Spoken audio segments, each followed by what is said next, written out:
بسم اللہ الرحمن الرحیم الحمد للہ رب العالمین۔ انسان سے متعلق ایک بہت ہی بنیادی ضابطہ یہ ہے کہ انسان کو اللہ تعالیٰ نے استعداد عطا کی ہے،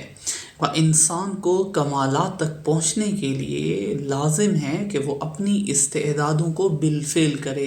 انسان اپنی استعدادوں کو در حقیقت خداوند متعال کے بتائے ہوئے راستے کے مطابق صرف کرے و استعمال کرے۔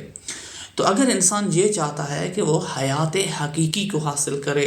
اگر وہ یہ چاہتا ہے کہ سعادت حقیقی تک پہنچے، تو اس کا راستہ یہ ہے کہ انسان اپنی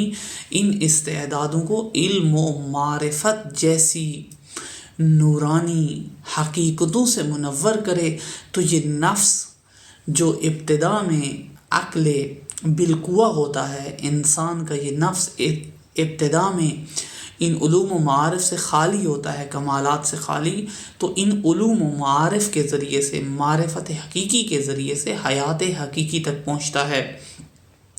و انسان کا اخروی حیات میں زندہ ہونا و ہلاکت سے بچنا اسی بات پر موقوف ہے کہ انسان دنیا میں کس قدر معرفت حقیقی تک پہنچا ہے، کس قدر اس کے اعمال کی بنیاد و اس کے اعمال کی غایات میں معرفت پوشیدہ ہے۔ اگر انسان کے اعمال کی بنیاد و انسان کے اعمال کے نتائج میں معرفت پوشیدہ ہو، اور یہ معرفت کے نورانی حقائق اس کے اعمال کی بنیاد بنتے ہوں، تو انسان کا جوہر نفسانی در حقیقت ان موجودات میں سے بن جاتا ہے کہ جو در حقیقت خداوند متعال کی کرامت کے قریب ہیں، جو خداوند متعال کے دار بقا کی جنس سے ہو گئے ہیں، اور انسانی حیات سعادت تک پہنچ جاتی ہے۔ لیکن اگر خدا نخواستہ انسان ان حقیقت معارف سے دور ہو و انسان معارف الہیہ کا حصول نہ کرے، تو انسان ہلاکت حقیقی کا شکار ہو جاتا ہے، سعادت سے دور ہو جاتا ہے، غفلت کا شکار ہو جاتا ہے، اپنی استعداد کو اس راہ میں صرف نہیں کرتا جس راہ کے لیے خدا نے اسے خلق فرمایا ہے۔ تو بنیادی ترین اقدام یہ ہے کہ انسان آج سے فیصلہ کرے، آج سے ارادہ کر لے، آج سے، ابھی سے، جب وہ متوجہ ہوا ہے، غفلت دور کرنے کا ارادہ کرے، خدا کی بارگاہ میں دعا کرے، اور ان حیات نفسانیہ مادیہ سے دوری اختیار کرے، اغراض مادیہ کو چھوڑ دے، اغراض الہیہ کی خاطر اپنی ذمہ داریوں کو انجام دے۔ اپنی ذمہ داری کو شناخت اس لیے کرے کہ وہ ذمہ داری اس الہ نے، اس رب العزت نے، اس حاکم مطلق نے مجھے دی ہے، اور میں اس کے مقابل میں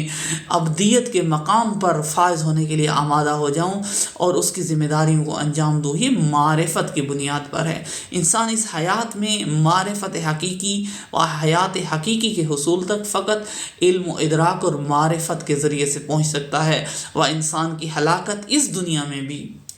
اس دنیا میں بھی، اس عالم میں بھی، اخروی عالم میں بھی، جب انسان اس نشأ سے اس نشأ میں منتقل ہوگا، اس عالم سے دار فنا سے دار بقا میں منتقل ہوگا، تو انسان کی اس انتقال میں آیا وہ کامیاب ہوا ہے، و اس آزمون میں و اس آزمائش دنیاوی میں اس کی بنیاد، سعادت کی بنیاد وہ یہ ہے کہ انسان نے کس قدر معرفت حقیقی کا راستہ طے کیا ہے۔ خداوند متعال ہمیں اس راستے کو طے کرنے کی توفیق نصیب فرمائے۔